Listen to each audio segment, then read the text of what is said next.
Bem-vindos! Hoje vamos mergulhar num material que é um verdadeiro turbilhão de emoções, de imagens, de ideias, o romantismo. Olá. Temos aqui um conjunto de notas e imagens sobre este movimento do século XIX e o nosso objetivo é tentar perceber o que se passou na cabeça destas pessoas. Exato. Porque é que, de repente, a arte decidiu, rasgar as regras e colocar o sentimento no centro de tudo. Sim, e a influência disto ainda é tão visível É hoje. incrível.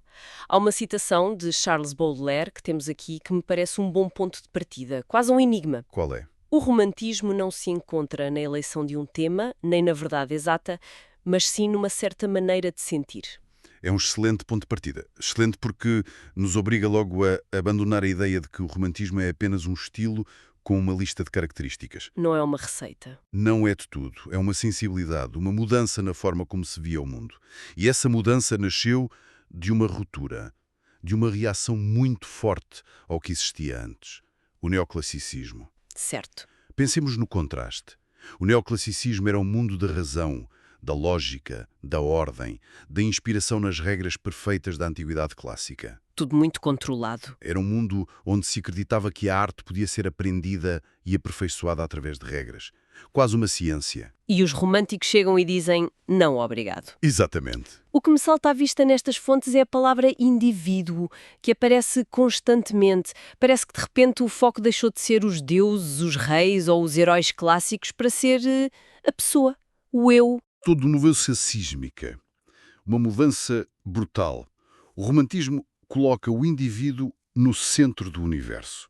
A ideia era que a história não é feita por grandes forças abstratas, mas pela vontade, pela paixão, pelo gênio dos indivíduos. E se o indivíduo é o mais importante? Então o seu mundo interior, as emoções, os sonhos, as intuições, até os medos e a loucura, tornam-se o tema principal da arte. Ou seja, tudo o que o neoclassicismo, com a sua obsessão pela razão, tinha varrido para debaixo do tapete. O romantismo escancara, põe tudo cá para fora. E essa atitude de eu decido o que é arte levou a um choque com as instituições da época, certo? Uma das notas que temos aqui destaca a revolta contra as academias de arte. Exatamente.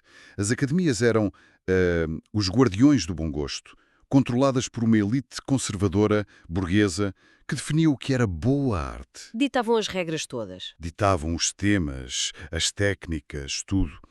Os artistas românticos viam isto como uma prisão. Eles não queriam pintar segundo uma receita para agradar a um júri.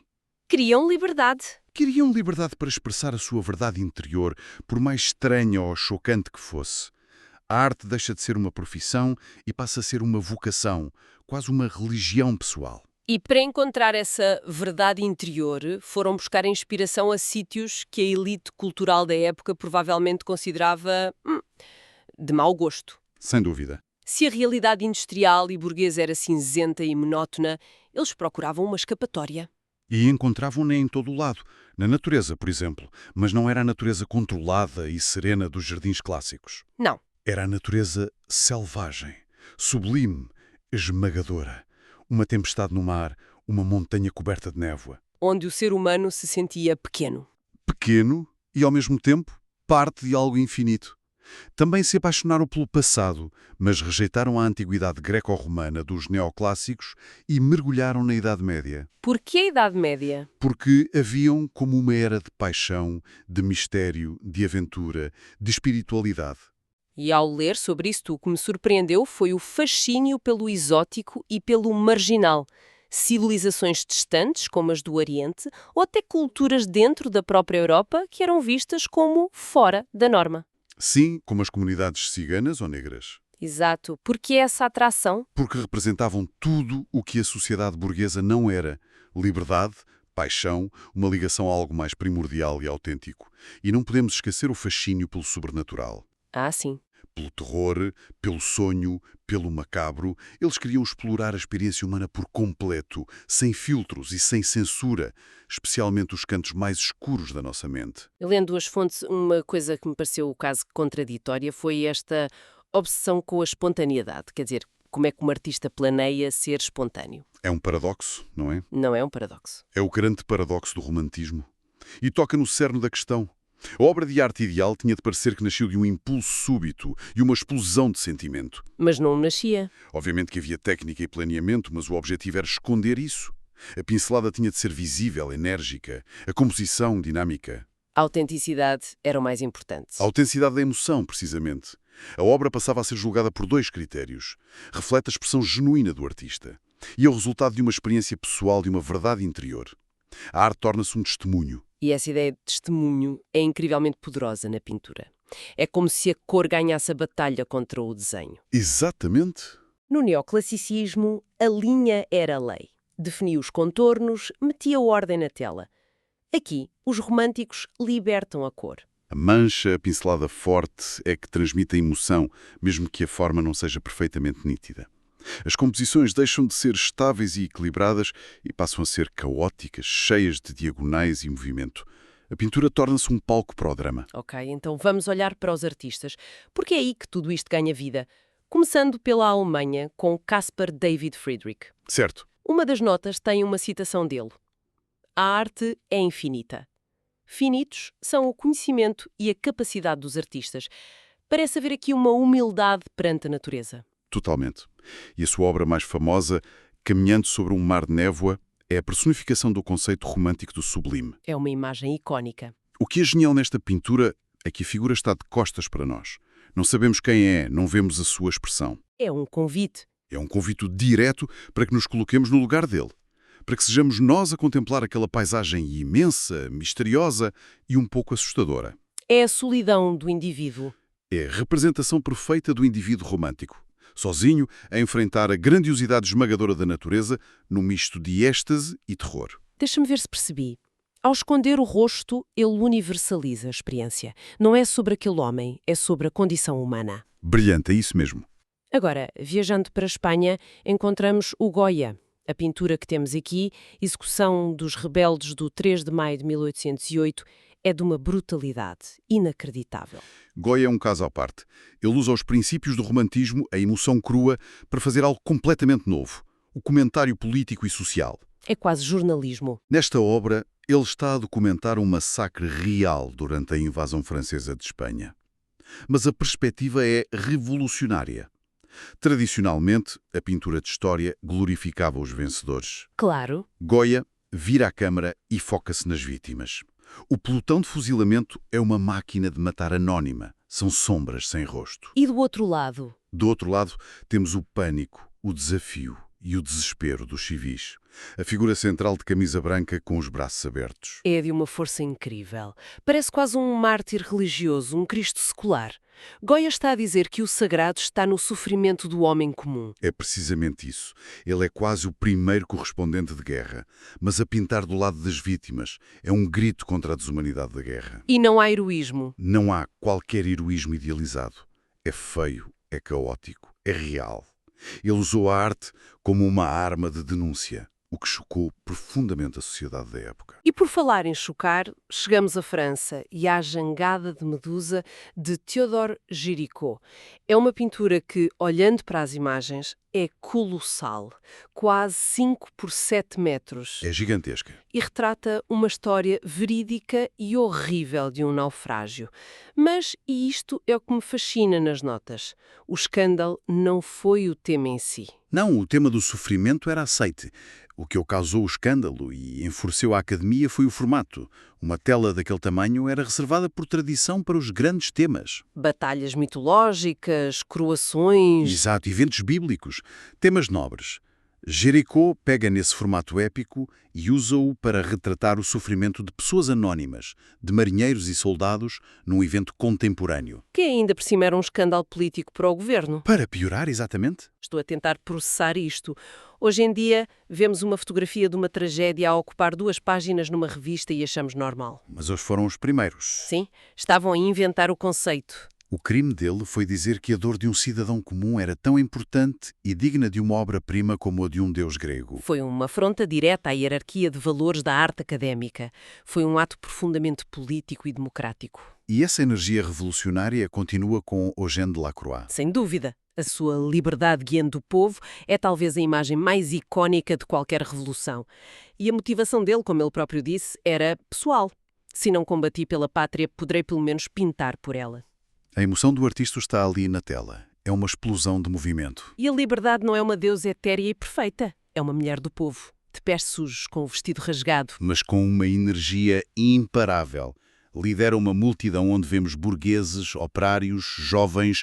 É a nação inteira em revolta. É impressionante. Completamente. E depois temos William Turner, em Inglaterra, que pega nesta ideia de expressividade e a leva ao extremo. Olhar para as obras dele nas fontes como O Navio Negreiro quase que parece uma pintura abstrata. A forma quase desaparece num vórtice de cor e luz. Pois, É verdade. mal se distingue o navio no meio daquela tempestade de cores quentes e violentas. Mas depois reparamos nos pormenores. Sim, nos pormenores horríveis, nas correntes e nos membros dos escravos que foram atirados ao mar.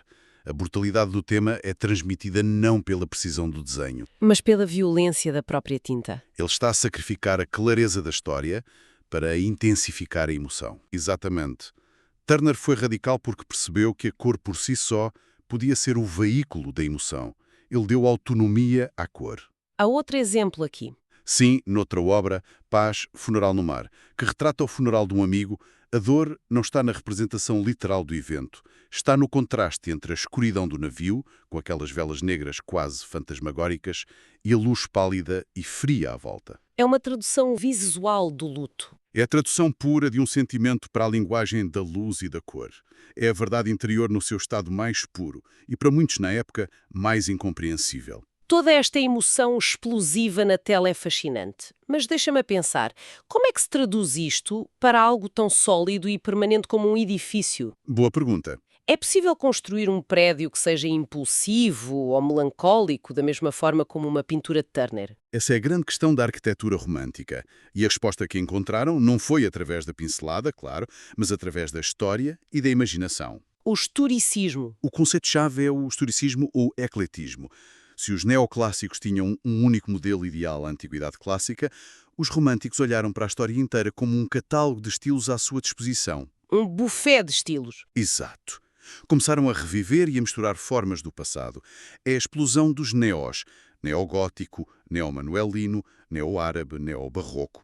As fontes mencionam teóricos como John Ruskin e Violette Leduc, que foram fundamentais para revalorizar a Idade Média.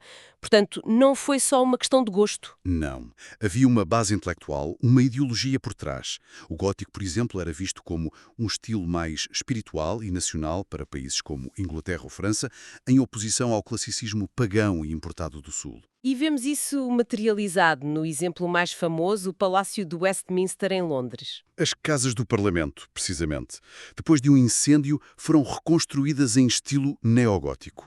É uma declaração. O poder britânico moderno tem raízes numa tradição antiga, gloriosa e cristã. E depois temos o lado do puro escapismo, como o pavilhão real em Brighton, que parece uma fantasia saída das Mil e Uma Noites. Uma loucura completa. Ou a Ópera de Paris, que é o ecletismo no seu máximo esplendor. Uma base clássica com uma decoração neobarroca exuberante. Sim. Mas o que me parece o exemplo mais extremo de tudo isto, pelo menos nos nossos materiais, é o Palácio da Pena, em Sintra. A Pena é, de facto, o sonho romântico tornado realidade em Portugal. Encomendado por Dom Fernando II, um príncipe alemão com uma sensibilidade artística imensa, e construído pelo barão von Eschwege. E a personificação do ecletismo? Completamente. Mas não é apenas uma colagem aleatória de estilos bonitos. É isso que eu gostava de perceber melhor. Olhando para isto, vemos torres góticas, cúpulas árabes, janelas manuelinas. Qual é a lógica por trás desta mistura? A Pena é uma declaração política e cultural. Ao incorporar de forma tão prominente o neomanuelino, Dom Fernando II está a ligar a sua nova monarquia, a monarquia liberal do século XIX, à era do ouro de Portugal. Aos descobrimentos. Ao auge do poder e da identidade nacional, o neo-árabe não está lá só porque é exótico, evoca a história complexa e a herança moura da Península Ibérica. O neogótico liga-se ao imaginário dos castelos medievais do centro da Europa. Então cada estilo está a contar uma parte de história. Exatamente. Uma história de um Portugal que é simultaneamente orgulhoso do seu passado único e uma nação europeia moderna. Faz todo o sentido. E os detalhes são uma loucura.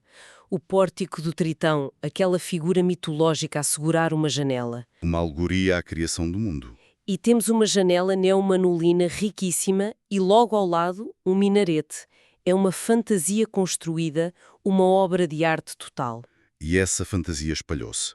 O neomanolino, em particular, tornou-se quase um estilo de identidade nacional. Ah, então é por isso que o vemos em edifícios tão importantes como a Estação do Rócio em Lisboa ou o Palácio Hotel do Pessaco. Exatamente. Não é só decorativo, é uma afirmação de Portugalidade. E a própria Sintra transformou-se num laboratório do romantismo. Temos a Quinta da Regaleira, que leva o neomanolino e o neogótico para um mundo de simbolismo esotérico. E o Palácio de Monserrate, com as suas influências indianas e mouriscas, a paisagem inteira foi moldada por esta sensibilidade. Certo. No final de contas, o que todas estas fontes nos mostram, seja numa pintura caótica de Turner ou num palácio colorido em Sintra, é que o romantismo foi muito mais do que um estilo. Foi uma nova sensibilidade. Foi uma mudança de paradigma. Uma nova sensibilidade que defendeu que a emoção, a liberdade do indivíduo e a verdade interior do artista eram as coisas mais importantes na criação. O que me leva a uma última questão, que fica a pairar depois de analisar todo este material. Diz. As fontes mostram-nos o artista romântico como um gênio, um herói solitário, movido por uma força interior quase divina. E eu pergunto-me, será que esta imagem do artista como uma figura especial, visionária, cuja principal missão é expressar as suas emoções mais profundas, não foi a invenção mais duradoura do romantismo? É uma excelente questão. Será que não é por causa deles que ainda hoje, quando olhamos para um músico, um pintor ou um escritor, esperamos encontrar essa mesma verdade interior?